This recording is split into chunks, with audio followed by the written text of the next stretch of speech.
Wait, what? I still have my right hand?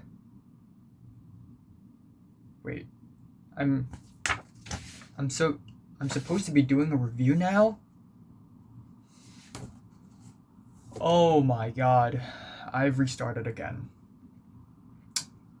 God damn it. Anyways, hey guys, what's up? It's the Culture Detective here, investigating your favorite animes, and today I'm gonna do a review on Re:Zero Season 2. Re:Zero is a light novel turned anime created by Nagatsuki Tappei, and I've just reviewed Season 1 not too long ago.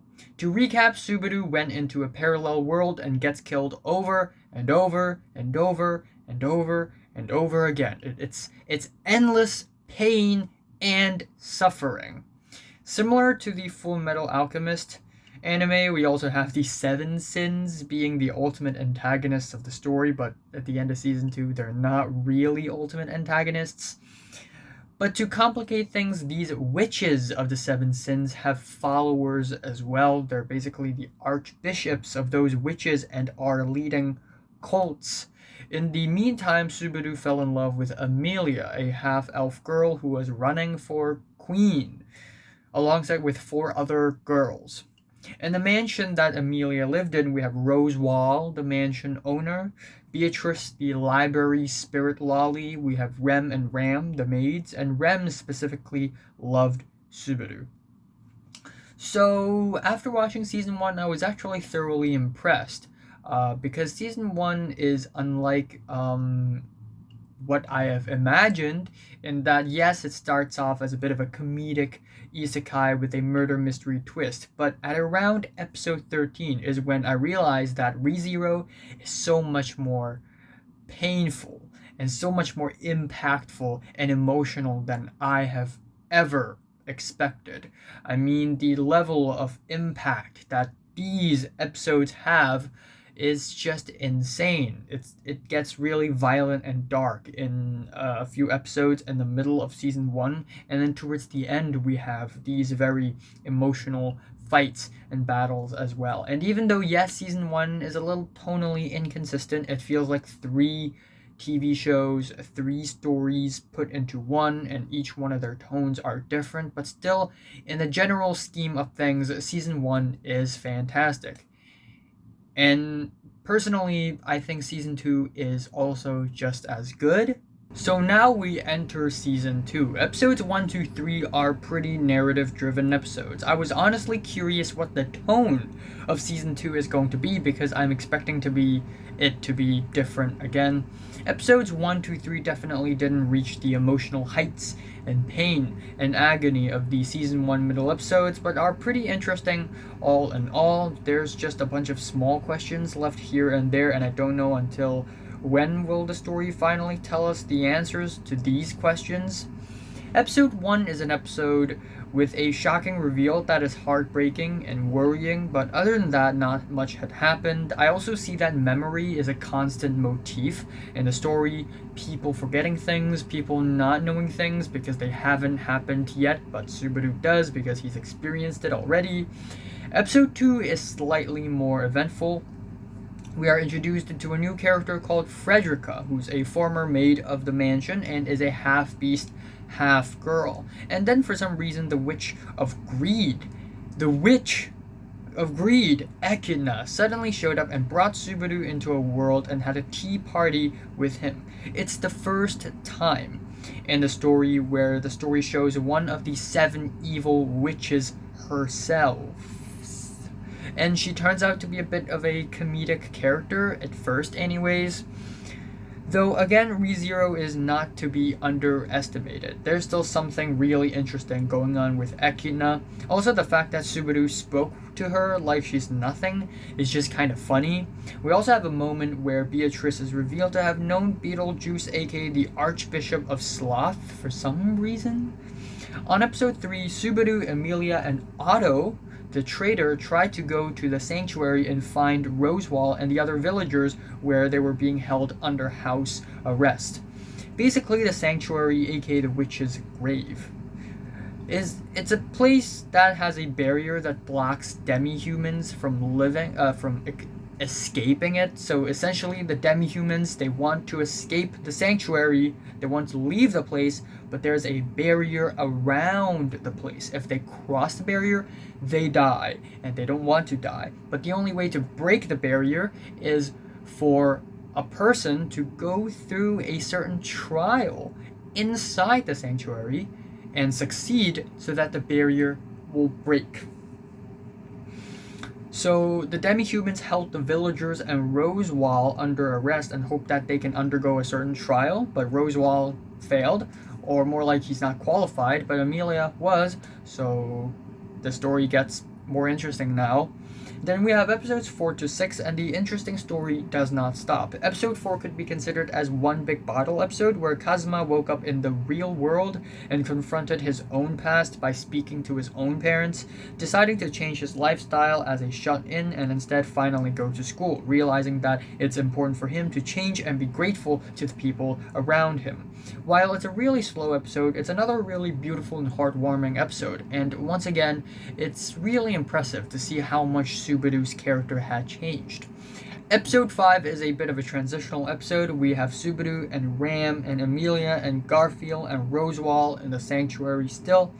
There's a pretty surprising revelation about Rosewall, and there's also a lot of suspicion around Frederica, who's staying in the mansion with Petra and Rem.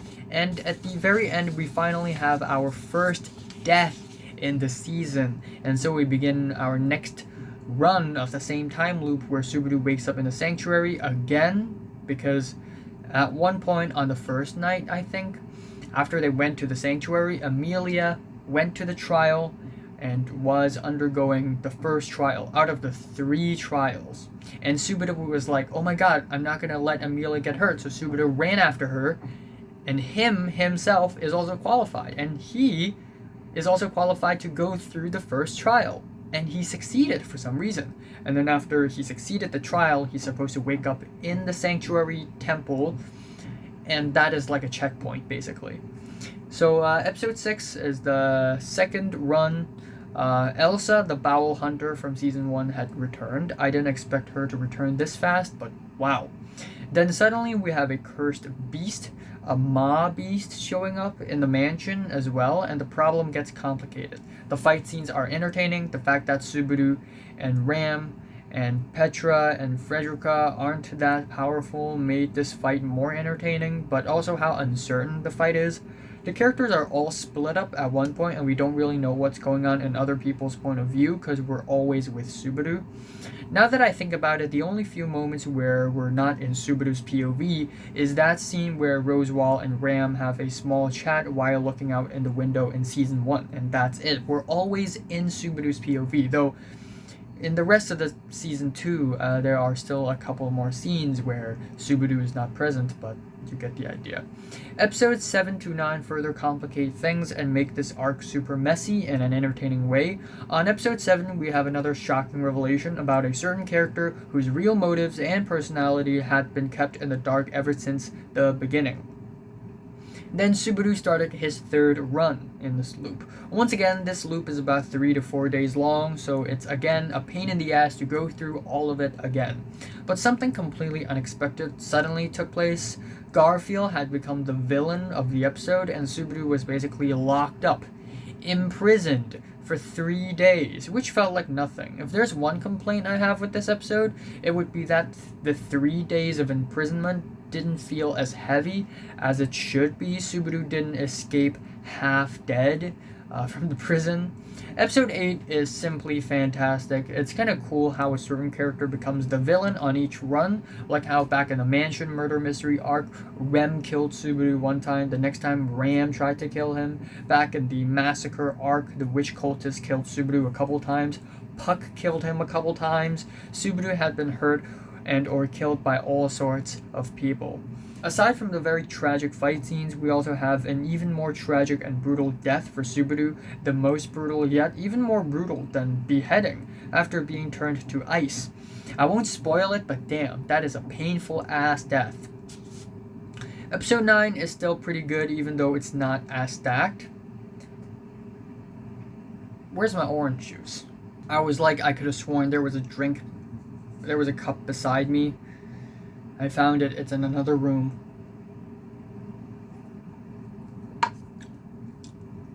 Okay, where was I? Episode 9 is still a pretty good episode, even though it's not as stacked. It reveals a lot of important information. Again, we have more Echidna, and Echidna is now one of my favorite characters. She basically steals every single scene she's in because she's the one who knows the most in an anime that's full of mystery. Plus, she's supposed to be extremely powerful, but she's also really nice for some reason, or nice for some reason. Who knows what she's secretly planning, am I right?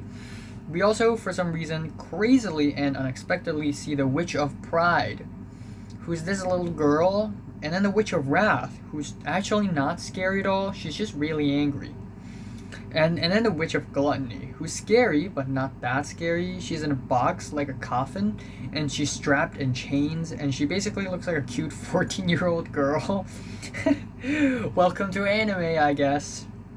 Even worse, the ultimate antagonist of the show, Satella, aka the Witch of Envy, suddenly popped up out of nowhere, and it's complicating everything. Also, the ASMR quality of Satella's voice is really, really creepy. So as of this episode, within 4 days, Subaru had to care about Emilia's trial so that the villagers can be freed by the demi-humans, which is in and of itself another problem. Elsa the Bowel Hunter and a mob beast show up at the mansion to kill everyone. Rosewall is planning something fishy. Garfield may want to hold Subaru in captive and torture him. And then we have the multiplying rabbits called the Great Rabbits wanting to eat everyone alive. And then Satella shows up, and then there's a chance that Beatrice will do something weird and fishy because she's not that trustable of a character after all. 9 problems to solve all at once. Amazing. Fantastic. Subaru the human being can totally handle this. Anyways, we have the last 4 episodes, episodes 10 to 13, and oh boy, the suffering does not stop. It's actually very unexpected that the season will be concluded like this. It's almost like there is no conclusion because the arc isn't even over, and I thought it would be over in a span of 1 season, but no, an entire season can't even cover an entire arc. And it's not like White Fox, the studios behind ReZero didn't try hard. I mean, they maxed out the length of every single episode to almost half an hour long, and for most of the episodes, they already got rid of the OPs and the EDs. They tried to pack as much screen time in each episode as possible, and they still can't complete one arc. Wow.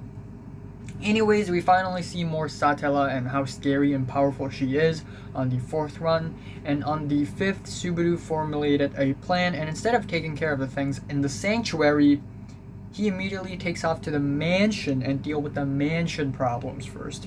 And Beatrice is revealed to have a more layered personality and history, and they have met another tragic ending.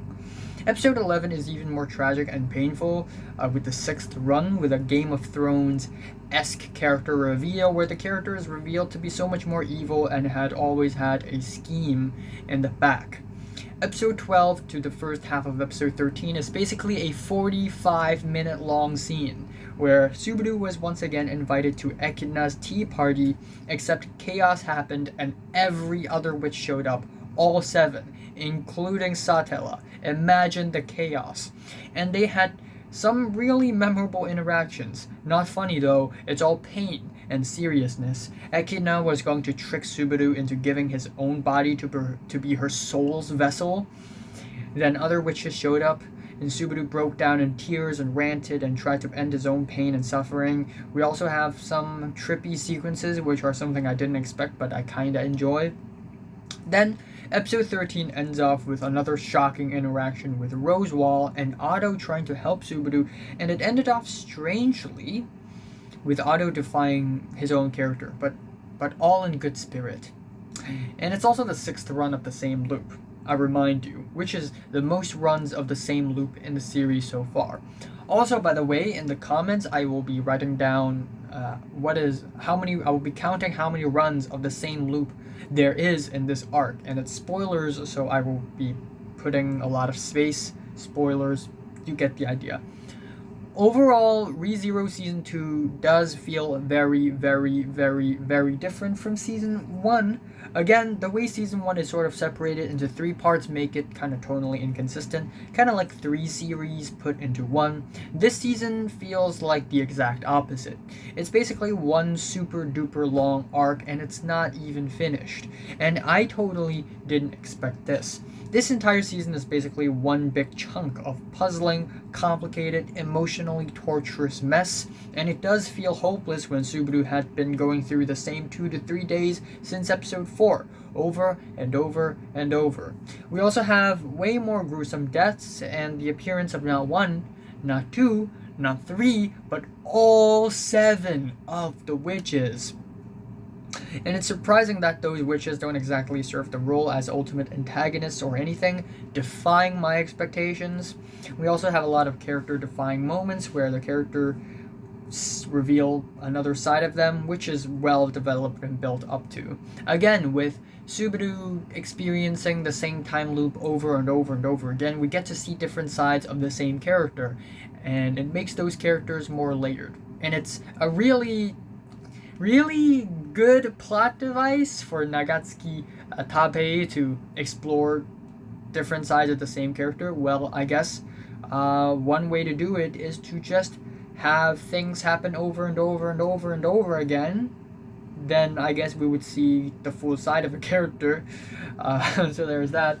Even though, again, it's actually one long perplexing, puzzling arc, and it's not even finished, I still find Season 2 kinda enjoyable. Almost every single episode is equally as enjoyable, but of course none of these episodes even surpass the greatness of the middle episodes of Season 1. But still, I'm enjoying it. My favorite episode is episode 11, and my least favorite is episode 5, maybe. It's kind of hard for me to find one episode that I didn't enjoy in this season, honestly. Though, again, none of these episodes blew my mind or anything.